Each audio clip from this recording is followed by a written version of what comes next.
So hey hello everyone and welcome to the first lecture of this course. तो आज के first lecture बहुत important होने वाला है क्योंकि आज के इस फर्स्ट लेक्चर में हम कवर करने वाले हैं बेसिक्स ऑफ जावा। तो बेसिकली आज के इस फर्स्ट लेक्चर में हम कवर करने वाले हैं कि हमारी जावा क्या है, जावा की फंक्शनैलिटीज क्या है, हमारी जावा कोड को कैसे एग्जीक्यूट करती है एंड हमारी जावा जो है उसको प्लेटफॉर्म इंडिपेंडेंट क्यों बोला जाता है। एंड लास्टली हम कवर करेंगे difference between compiler and interpreter. तो ये सब हम इस आज की वीडियो में कवर करने वाले हैं। सो बिना कोई देरी करे हम स्टार्ट करते हैं अपनी इस वीडियो को एंड जानते हैं थोड़ा बहुत जावा के बारे में।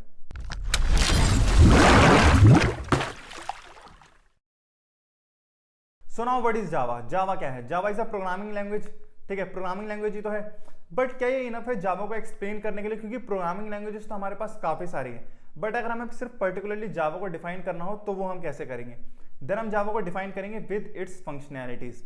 ठीक है, अब जावा की फंक्शनैलिटीज क्या है ये समझते हैं। तो देखो यहाँ पर मैंने जावा की 6 मेन फंक्शनैलिटीज लिखी हैं। अब इन सबका एक एक करके मतलब समझते हैं कि इन सबका मतलब क्या है। ठीक है, तो आते हैं हमारी जावा की फर्स्ट फंक्शनैलिटी के ऊपर जो कि है जावा इज प्लेटफॉर्म इंडिपेंडेंट। ठीक है, सबसे पहले समझते हैं कि प्लेटफॉर्म इंडिपेंडेंट का मतलब क्या है। देखो जैसे मान लो कि आपने किसी भी एक प्रोग्रामिंग लैंग्वेज में कोई भी एक कोड लिखा। ठीक है, आपने कोड लिखा, आपने किसी एक मशीन पे उसको रन करा एंड अगर आप उस सेम कोड को और डिफरेंट मशीन पे रन कर पा रहे हो, इसका मतलब क्या है? आपका कोड क्या है? Platform independent. ठीक है, आप कोड में कोई भी चेंजेस नहीं कर रहे हो एंड आपका जो सेम कोड है वो डिफरेंट मशीन पे भी रन हो रहा है। ठीक है, तो आपका कोड क्या है? Platform independent. ठीक है, एंड हमारी जावा जो है वो भी एक प्लेटफॉर्म इंडिपेंडेंट लैंग्वेज है। वो क्यों, वो हम अभी इसी वीडियो में कवर करेंगे। ठीक है, तो अभी आते हैं हमारी जावा की सेकंड फंक्शनैलिटी के ऊपर जो कि है Java is object oriented language. ठीक है, सबसे पहले समझते हैं कि ऑब्जेक्ट ओरिएंटेड लैंग्वेज का मतलब क्या होता है। देखो, ऑब्जेक्ट ओरिएंटेड लैंग्वेजेस वो लैंग्वेजेस होती हैं जिसमें हम क्लासेस एंड ऑब्जेक्ट्स क्रिएट करते हैं। ठीक है, अब ये क्लासेस क्या होती हैं, ऑब्जेक्ट्स क्या होते हैं, ये समझते हैं। देखो, जो हमारी क्लास होती है ना, ये ब्लूप्रिंट होती है ऑब्जेक्ट का, एंड जो हमारा ऑब्जेक्ट होता है ना, ये होता है एक रियल वर्ल्ड एंटिटी। ठीक है, ऑब्जेक्ट बेसिकली क्या करता है? अपनी क्लास से सारी प्रॉपर्टीज इनहेरिट करता है। देखो, अगर ये समझने में थोड़ा सा डिफिकल्ट हो रहा है तो मैं आपको एक एग्जांपल देता हूँ तो आपको थोड़ा और अच्छे से समझ में आएगा।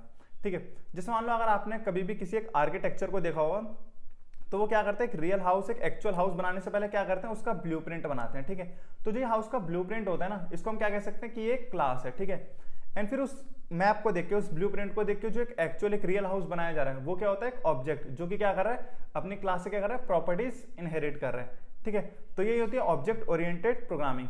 ठीक है, अगर समझ नहीं आया तो इसको भी यहीं छोड़ दो क्योंकि आगे ऑब्जेक्ट ओरिएंटेड प्रोग्रामिंग का एक बहुत बड़ा टॉपिक है एंड इसको हम काफी डिटेल में कवर करने वाले हैं। ठीक है, एंड हमारी जावा जो है वो एक ऑब्जेक्ट ओरिएंटेड लैंग्वेज है। वो क्यों? क्योंकि हम जावा में कोई कोड लिख ही नहीं सकते बिना क्लासेस एंड ऑब्जेक्ट्स बनाए। ठीक है, इसलिए हमारी जावा क्या है? एक ऑब्जेक्ट ओरिएंटेड लैंग्वेज है। ठीक है, अब आते हैं हमारी जावा की थर्ड फंक्शनैलिटी के ऊपर जो कि है जावा सपोर्ट्स मल्टीथ्रेडिंग। सबसे पहले समझते हैं कि मल्टीथ्रेडिंग का मतलब क्या है। ठीक है, मल्टीथ्रेडिंग का सिंपल मतलब होता है कि जब आप मल्टीपल प्रोसेसेस इंडिपेंडेंटली रन कर पाते हो ना, उसको क्या बोलते हैं? मल्टीथ्रेडिंग। देखो, एक एग्जांपल से समझा दूं तो अच्छे से समझ में आएगा। जैसे मान लो आपके पास कोई भी एक एप्लीकेशन है जो कि जावा से बनी हुई है। ठीक है, कोई भी एक एप्लीकेशन है जो कि जावा से बनी हुई है। अब एक एप्लीकेशन के ना डिफरेंट पार्ट्स होते हैं, जैसे कि उसकी यूआई होती है, उसका डेटाबेस होता है। ठीक है, अब मान लो आपने उस एप्लीकेशन पे ना कहीं पे भी क्लिक करा, किसी एक पेज पे क्लिक करा। ठीक है, तो वहां पर क्या होगा? 2 प्रोसेसेस होंगी। जैसे कि क्या होगी? एक तो उस पेज की यूआई लोड होगी, एक क्या होगा? उस पेज पे जो भी डेटा वो क्या होगा? डेटाबेस से फैच होगा। ठीक है, 2 प्रोसेसेस हो रही हैं। अब ये 2 प्रोसेसेस क्या है ना, इंडिपेंडेंटली वर्क करेंगी। मतलब जो हमारी यूआई लोड हो रही है ना, उससे डेटा फैचिंग पे कोई फर्क नहीं पड़ेगा एंड जो हमारा डेटा फैच हो रहा है उससे यूआई लोड होने पे कोई फर्क पड़ेगा। ठीक है, जो दोनों प्रोसेस हैं क्या करेंगी? इंडिपेंडेंटली वर्क करेंगे। ठीक है, इसको क्या बोलते हैं? मल्टीथ्रेडिंग। एंड जो हमारी जावा जो है वो क्या करती है? इसी मल्टीथ्रेडिंग को सपोर्ट करती है। ठीक है, अब आता है हमारी जावा की फोर्थ फंक्शनैलिटी के ऊपर जो कि है जावा मेमोरी मैनेजमेंट। ठीक है, मेमोरी मैनेजमेंट का मतलब क्या है? देखो, जब हम जावा में कोई भी कोड लिखते हैं ना, तो जावा क्या करती है? उस प्रोग्राम को ना memory allocate and D allocate करती है। ठीक है, समझ में आया? एंड ये जो भी जावा में जो भी ये सब कुछ मैनेज करता है ना, memory allocation and D allocation का, ये कौन करता है? ये करता है जावा का गार्बेज कलेक्टर। ठीक है, जावा का गार्बेज कलेक्टर ये सब मैनेज करता है। एंड जो हमारा ये जावा का गार्बेज कलेक्टर होता है ना, ये ऑटोमेटिकली वर्क करता है। मीन्स इसके लिए हमें कोई भी अलग से कोड या लॉजिक नहीं लिखना पड़ता। ठीक है, समझ में आया? तो वहां आता है हमारी जावा के फिफ्थ फंक्शनैलिटी के ऊपर जो कि है Java is highly secured. Java highly secured क्यों है? इसके मल्टीपल रीजन है। जैसे कि एक तो हमारी जावा जो एक बहुत ही स्ट्रांगली टाइप्ड लैंग्वेज है। सेकंड, हमारी जावा में क्या है? पॉइंटर्स नहीं है, इसलिए हम क्या कर सकते हैं? जावा की जो भी मेमोरी होती है उसमें हम डायरेक्टली कोई चेंजेस नहीं कर सकते। ठीक है, एंड थर्ड होता है हमारा जेवीएम। जेवीएम क्या है? जावा वर्चुअल मशीन, जिसको भी हम नेक्स्ट वीडियो में कवर करेंगे। ठीक है, तो हमारी जावा हाईली सिक्योर्ड क्यों? इसके मैंने 3 रीजंस बता दिए। एंड हमारे जितने भी एंटीवायरसेस होते हैं, मोस्टली डेस्कटॉप एप्स जो होते हैं, किससे बनते हैं? जावा से ही बनते हैं। क्यों? क्योंकि हमारी जावा क्या एक हाईली सिक्योर्ड लैंग्वेजेस है। ठीक है, अब आते हैं जावा की 6th फंक्शनैलिटी के ऊपर जो कि है जावा इज पोर्टेबल। इसका मतलब क्या है? देखो जावा के बारे में ना एक बात बोली जाती है कि राइट वंस रन एनीवेयर। इसका मतलब क्या है, जैसे मान लो आपने कोई भी एक कोड लिखा, किसी भी प्रोग्रामिंग लैंग्वेज पे लिखा है वो रन हो रहा है, ठीक है। उसके बाद अगर आप उस कोड को डिफरेंट मशीन पे रन कर पा रहे हो, ठीक है, डिफरेंट मशीन पे रन कर पा रहे हो, इसका मतलब क्या, हमारा कोड क्या है, पोर्टेबल। हमने एक मशीन पे लिखा, कोड रन हो रहा है, उसके बाद हम क्या कर पा रहे हैं, उसको डिफरेंट मशीन पे भी रन कर पा रहे हैं। इसका मतलब क्या, हमारा कोड क्या है, जावा का पोर्टेबल, ठीक है। इसलिए हमारी जावा लैंग्वेज क्या है, पोर्टेबल, ठीक है। तो ये थी हमारी जावा की 6 मेन फंक्शनैलिटीज और भी होती हैं, लेकिन मैंने आपको 6 मेन फंक्शनैलिटीज बता दी हैं, ठीक है। तो अभी आते हैं हमारे नेक्स्ट टॉपिक पे, जो कि है how Java executes the code. देखो ये बहुत इंपॉर्टेंट टॉपिक है, इसमें मैं आपको बताऊंगा कि हमारा जावा जो है वो इंटरनली कोड को कैसे एग्जीक्यूट करती है, ठीक है। एंड इससे इंटरव्यू में काफी क्वेश्चन आते हैं, तो इसे ध्यान से समझना। सो अब समझते हैं how Java executes the code. तो देखो यहाँ पर एक इमेज दे रखी है जिसमें स्टेप बाय स्टेप प्रोसेस लिखा हुआ है कि हमारी जावा जो है वो कोड को कैसे एग्जीक्यूट करती है, ठीक है। लेकिन इस प्रोसेस को समझने से पहले हमें एक डिफरेंस समझना पड़ेगा, जो कि है between our source code and machine code, कि हमारे सोर्स कोड में क्या डिफरेंस होता है, मशीन कोड में क्या डिफरेंस होता है, ठीक है। देखो जो हमारा सोर्स कोड होता है ना, वो कोड होता है जो हम ह्यूमंस मशीन पे लिखते हैं, एंड ये क्या होता है, एक ह्यूमन रीडेबल लैंग्वेज में होता है, जो कि एक human read write and understand कर सकता है, ठीक है। एंड इसको हम क्या बोलते हैं, इसको हम हाई लेवल लैंग्वेज भी बोलते हैं। लेकिन जो हमारा मशीन कोड होता है ना, कंप्लीटली डिफरेंट होता है हमारे सोर्स कोड से। एंड हमारा जो मशीन कोड होता है ना, ये होता है हमारे बाइनरी नंबर्स। बाइनरी नंबर्स क्या होते हैं, हमारे जीरोस एंड वंस। ये क्या हमारे binary numbers means machine code. हमारा जो मशीन कोड होता है ना, एट द एंड वो किस में लिखा होता है, सिर्फ जीरोस एंड वंस में। अब देखो एक बात समझो, बहुत इंपॉर्टेंट बताने जा रहा हूँ। एट द एंड जो मशीन को समझ में आता है ना, वो सिर्फ जीरोस एंड वंस ही समझ में आते हैं। हमारे इंग्लिश के जितने भी वर्ड्स हैं, लेटर्स हैं, किसी भी प्रोग्रामिंग लैंग्वेज को या किसी भी एक मशीन को कुछ भी नहीं पता। मशीन को एट द एंड जो अंडरस्टैंड होता है वो ये होता है कि हमारे जीरोस क्या है एंड वंस क्या है, ठीक है। एंड मशीन कोड को हम लो लेवल लैंग्वेज भी बोलते हैं, ठीक है। मशीन को क्या होता है, अंडरस्टैंड होता है सिर्फ जीरोस एंड वंस, ठीक है। अब ये समझो, जो मैं आपसे बात कर रहा हूँ, अगर मेरे को मशीन से इंटरेक्ट करना है, तो मेरे को मशीन से इंटरेक्ट कैसे करना होगा, जीरोस एंड वंस। अब ये समझो, मैं आपसे जो भी बात कर रहा हूँ, अगर मैं उसको सिर्फ जीरोस एंड वंस में बोलूँ तो कितना डिफिकल्ट होगा मेरे को मशीन से इंटरेक्ट करना है, किसी से भी इंटरेक्ट करना, ठीक है। सिर्फ जीरोस एंड वंस में बोलना हो, ठीक है, मतलब इम्पॉसिबल सा है, ठीक है। एंड जो हमारी जितनी प्रोग्रामिंग लैंग्वेजेस है ना, ये क्रिएट इसलिए करी गई है कि हमारे सोर्स कोड को, जो भी हम हमारी इंग्लिश में लिखते हैं, ठीक है, नेटिव लैंग्वेज है हमारे, मोस्टली हम इंग्लिश में लिखते हैं वैसे, ठीक है। तो हमारे क्या कर सकें, हमारे सोर्स कोड को किस में कन्वर्ट कर सकें, मशीन कोड में, जिससे हम क्या कर सकें, मशीन से इंटरेक्ट कर सकें, मशीन से हमें जो काम करवाना है वो हम करवा सकें, ठीक है। समझ में आया।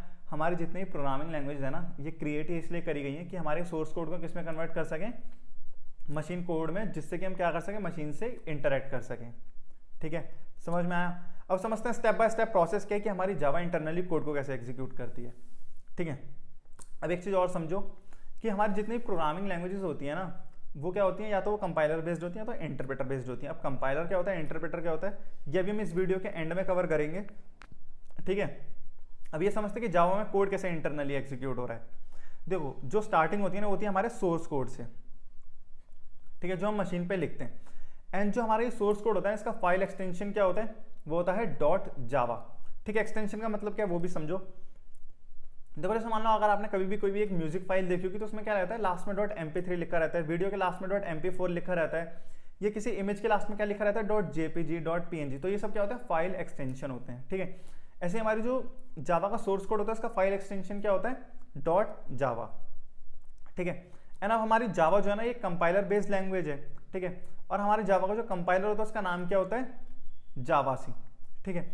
अब ये जावासी क्या करता है ना, हमारे सोर्स कोड की फाइल को क्या करता है, कंपाइल करता है एंटायर फाइल, ठीक है। एंटायर फाइल को क्या करता है, कंपाइल करता है, उसको किस में कन्वर्ट करता है, इंटरमीडिएट लैंग्वेज में कन्वर्ट कर देता है, जिसको हम क्या बोलते हैं, बाइट कोड, ठीक है। एंड जो हमारा ये बाइट कोड होता है, इसका एक्सटेंशन क्या, इसका फाइल एक्सटेंशन क्या होता है, डॉट क्लास, ठीक है। फर्स्ट प्रोसेस में क्या हुआ कि हमारा जो सोर्स कोड था, जिसका फाइल एक्सटेंशन क्या था, डॉट जावा, उसको हमारे कंपाइलर जो कि है जावासी, उसने क्या करा, उसने उसको कंपाइल करा, ठीक है। एंड उसको किस में कन्वर्ट कर दिया, कि इंटरमीडिएट लैंग्वेज में कन्वर्ट कर दिया, जिसको हम क्या बोलते हैं, बाइट कोड, जिसका फाइल एक्सटेंशन क्या होता है, डॉट क्लास, ठीक है। इसके बाद जो हमारा ये बाइट कोड होता है, ये किसके पास जाता है, ये जाता है हमारे जेवीएम के पास। जेवीएम क्या होती है, हमारी जावा वर्चुअल मशीन। अब ये क्या होती है, हम नेक्स्ट वीडियो में कवर करेंगे, जैसा मैंने आपको बताया, ठीक है। अब जेवीएम क्या करता है ना, इस बाइट कोड को ना लाइन बाय लाइन एग्जीक्यूट करता है, ठीक है, लाइन बाय लाइन एग्जीक्यूट करता है, मशीन हमें आउटपुट दे देती है, ठीक है। प्रोसेस समझ आया क्या था, एक बार मैं आपको दोबारा बताता हूँ कि दोबारा हुआ क्या पूरे प्रोसेस में। देखो सबसे पहले हमारे पास हमारा सोर्स कोड था, जिसका फाइल एक्सटेंशन क्या था, डॉट जावा। फिर हमारा जो जावासी कंपाइलर है, उसने क्या करा, हमारे पूरे कोड को क्या करा, एक बार में कंपाइल करा, एंड उसको उसमें किसमें, एंड उसको उसने क्या करा, कन्वर्ट कर दिया किसमें, बाइट कोड में। उसका फाइल एक्सटेंशन क्या था, डॉट क्लास। फिर उसके बाद जो हमारा बाइट कोड होता है, वो जाता है जेवीएम के पास, जावा वर्चुअल मशीन के पास, एंड जावा वर्चुअल मशीन क्या करती है, उसको लाइन बाय लाइन एग्जीक्यूट करती है, इंटरप्रेट करती है। मतलब इंटरप्रेट करने का मतलब क्या है, उसको लाइन बाय लाइन एग्जीक्यूट करती है, ठीक है। उसके बाद हमें मशीन क्या कर देती है, आउटपुट दे देती है। समझ में आया कि जावा में कोड कैसे एग्जीक्यूट हो रहा है। अब समझते हैं कि why Java is called platform independent, ठीक है। जावा प्लेटफॉर्म इंडिपेंडेंट क्यों है ये समझते हैं। सबसे पहले ये समझो कि प्लेटफॉर्म इंडिपेंडेंट का मतलब क्या है। प्लेटफॉर्म इंडिपेंडेंट का सिंपल मतलब है आपने एक कोड लिखा एंड अगर आप उस सेम कोड को डिफरेंट मशीन पे रन कर पा रहे हो, उसका मतलब क्या है कि आपका जो कोड है वो क्या है, प्लेटफॉर्म इंडिपेंडेंट कोड है, ठीक है।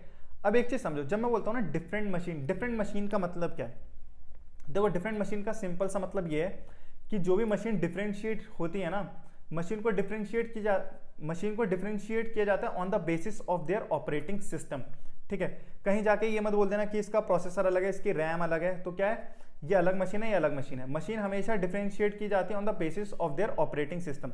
जैसे कि मैं ये मैकबुक पे काम कर रहा हूँ, इसका ऑपरेटिंग सिस्टम अलग है, विंडोज का ऑपरेटिंग सिस्टम अलग है, एक और ऑपरेटिंग सिस्टम होता है जो कि होता है लाइनक्स। तो ये क्या है, 3 ऑपरेटिंग सिस्टम है, तो हमारे पास क्या है, 3 डिफरेंट काइंड ऑफ मशीन है। समझ में आया डिफरेंट मशीन का मतलब क्या है। अब ये समझो कि हमारी जावा क्या है, प्लेटफॉर्म इंडिपेंडेंट क्यों, उसका आंसर यही है, यहीं पे समझा देता हूँ। देखो यहाँ पर जो जावा कोड एग्जीक्यूट करते हैं वो स्टार्टिंग कहाँ से हमारे सोर्स कोड से हुई। हमारा सोर्स कोड किस में कन्वर्ट हुआ, कंपाइलर ने क्या करा, उसे कंपाइल करा एंड बाइट कोड में कन्वर्ट कर दिया, ठीक है। अब देखो हमारा जो ये बाइट कोड होता है ना, जो हमारा ये बाइट कोड है ना, ये हमारी प्लेटफॉर्म इंडिपेंडेंट फाइल होती है, ठीक है। तो बाइट कोड के बारे में पढ़ना नहीं है क्योंकि एक इंटरमीडिएट लैंग्वेज होती है जिसको जावा क्या करता है, इंटरनली क्रिएट करता है। तो हमें ये एक्चुअल में दिखती नहीं है कि जो हमारी जो हमारा ये बाइट कोड है ये एक्चुअल में होता कैसा है, ठीक है। समझ में आया। जो हमारे ये बाइट कोड होता है ना, ये हमारी एक्चुअल में प्लेटफॉर्म इंडिपेंडेंट फाइल होती है। एक बार अगर हमने हमारे जावा के सोर्स कोड को बाइट कोड में कन्वर्ट कर दिया, डॉट क्लास फाइल में कन्वर्ट कर दिया, उसके बाद हम उसको किसी भी मशीन पे रन कर सकते हैं। बस एक कंडीशन होती है कि उस मशीन पे क्या होना चाहिए, हमारा ये JVM इंस्टॉल्ड होना चाहिए। अगर मशीन पे JVM इंस्टॉल्ड है, उसके बाद हम हमारे इस बाइट कोड को किसी भी मशीन पे रन कर सकते हैं, ठीक है। एक बार हमें कोड कंपाइल करना है, हमारा सोर्स कोड, अगर हमारा सोर्स कोड कंपाइल हो जाता है, बाइट कोड में कन्वर्ट हो जाता है, उसके बाद हम इसे किसी भी मशीन पे रन कर सकते हैं। बस कंडीशन एक ही होती है कि उस मशीन पे क्या होना चाहिए, JVM इंस्टॉल्ड होना चाहिए, ठीक है।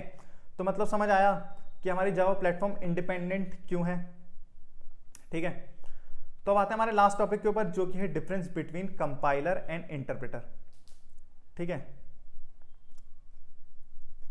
देखो इसको लेके आपके इंटरव्यू में काफी क्वेश्चन आएंगे, ठीक है। तो अभी समझते हैं कि कंपाइलर क्या होता है, इंटरप्रेटर क्या होता है।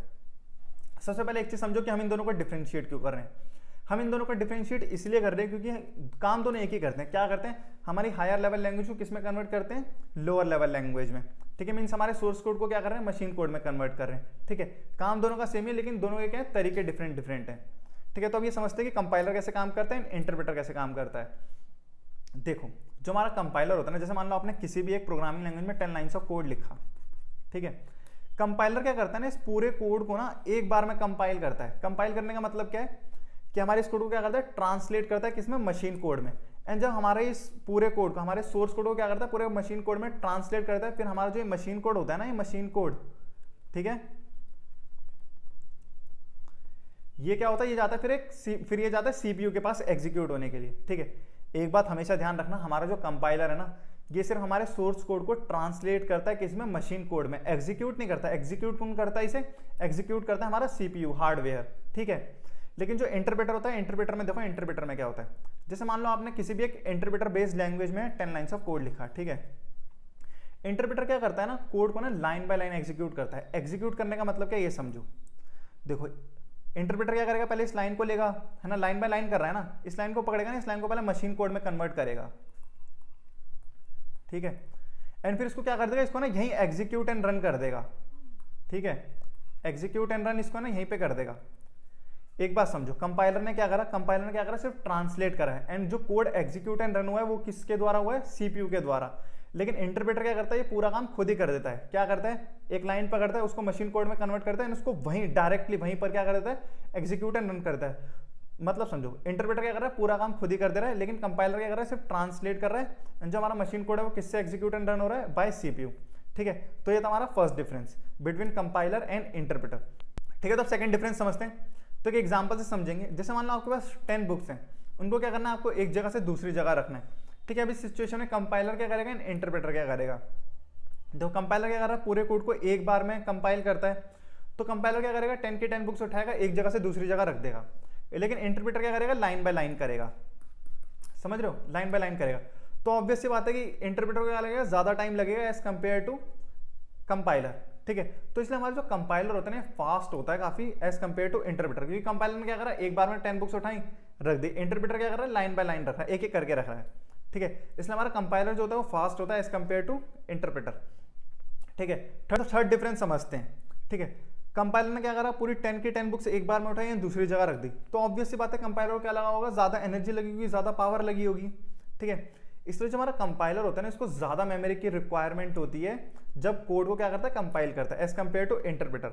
वो क्यों, क्योंकि कंपाइलर क्या कर रहा है, पूरे कोड को ना एक बार में कंपाइल कर रहा है, एंड इंटरप्रेटर क्या कर रहा है, लाइन बाय लाइन कर रहा है। तो इंटरप्रेटर को क्या चाहिए, एक बार में एक लाइन के लिए मेमोरी चाहिए, लेकिन कंपाइलर को क्या चाहिए, पूरे कोड के लिए एक बार में मेमोरी चाहिए।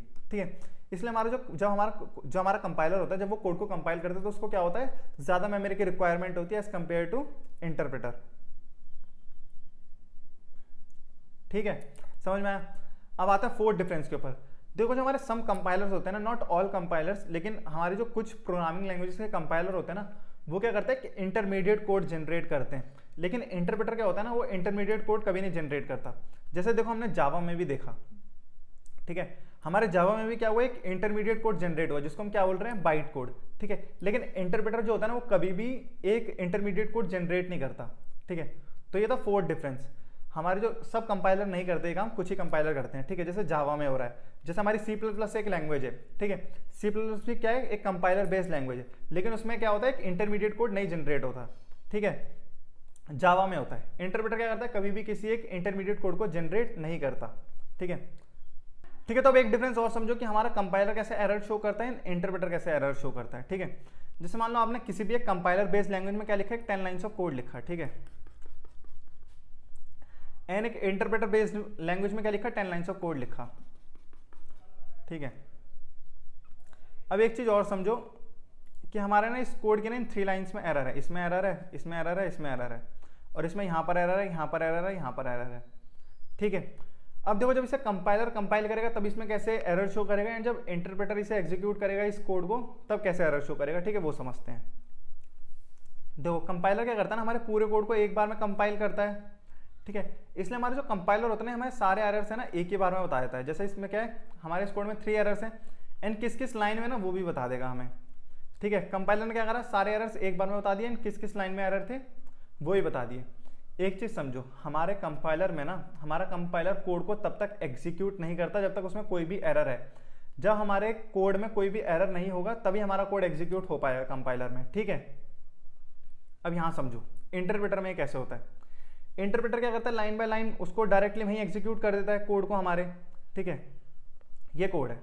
इंटरप्रेटर क्या करता है, लाइन बाय लाइन करता है। ठीक है, अब पहली लाइन को एग्जीक्यूट करेगा, ये लाइन ओके है, ठीक है, एग्जीक्यूट कर दिया। दूसरी लाइन पे आएगा, ये लाइन भी ओके, एग्जीक्यूट कर दिया।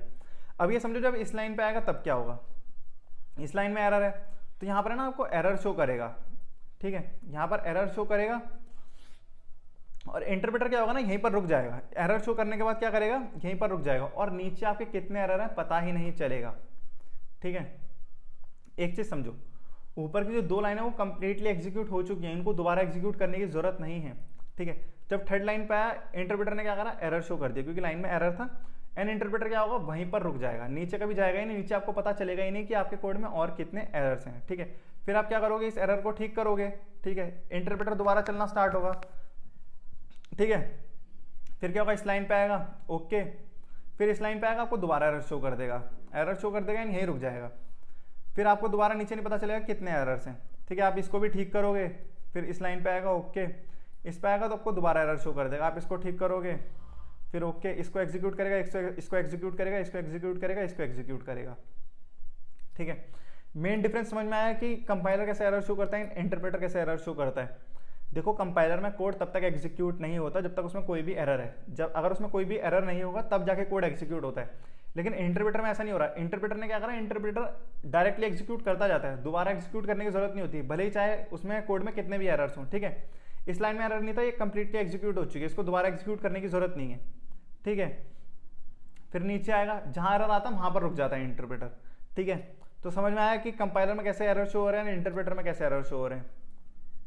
ठीक है। अब आते हैं फिफ्थ डिफरेंस के ऊपर, जो कि है एग्जांपल्स का। ठीक है, हमारे कंपाइलर बेस्ड लैंग्वेज के एग्जांपल क्या है, इंटरप्रेटर बेस्ड लैंग्वेज के एग्जांपल क्या है। तो जो हमारे कंपाइलर के एग्जांपल है वो है हमारे जावा, सी प्लस प्लस एंड सी।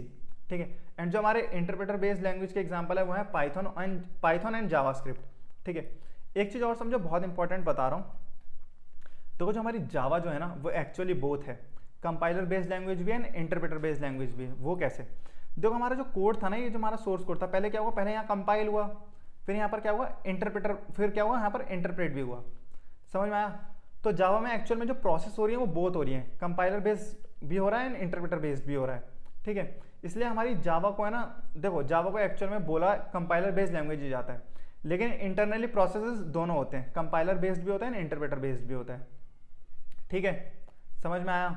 एक यही पॉइंट बताना था, इंपॉर्टेंट है। लेकिन अगर कभी भी आपसे कोई भी पूछे कि जावा क्या है, कंपाइलर बेस्ड लैंग्वेज है इंटरप्रेटर बेस्ड लैंग्वेज है, ठीक है, आंसर कंपाइलर बेस्ड ही करना। लेकिन हमारा जो कोड एग्जीक्यूट होता है उसमें प्रोसेस दोनों ही होते हैं, कोड कंपाइल भी होता है एंड देन इंटरप्रेट भी होता है।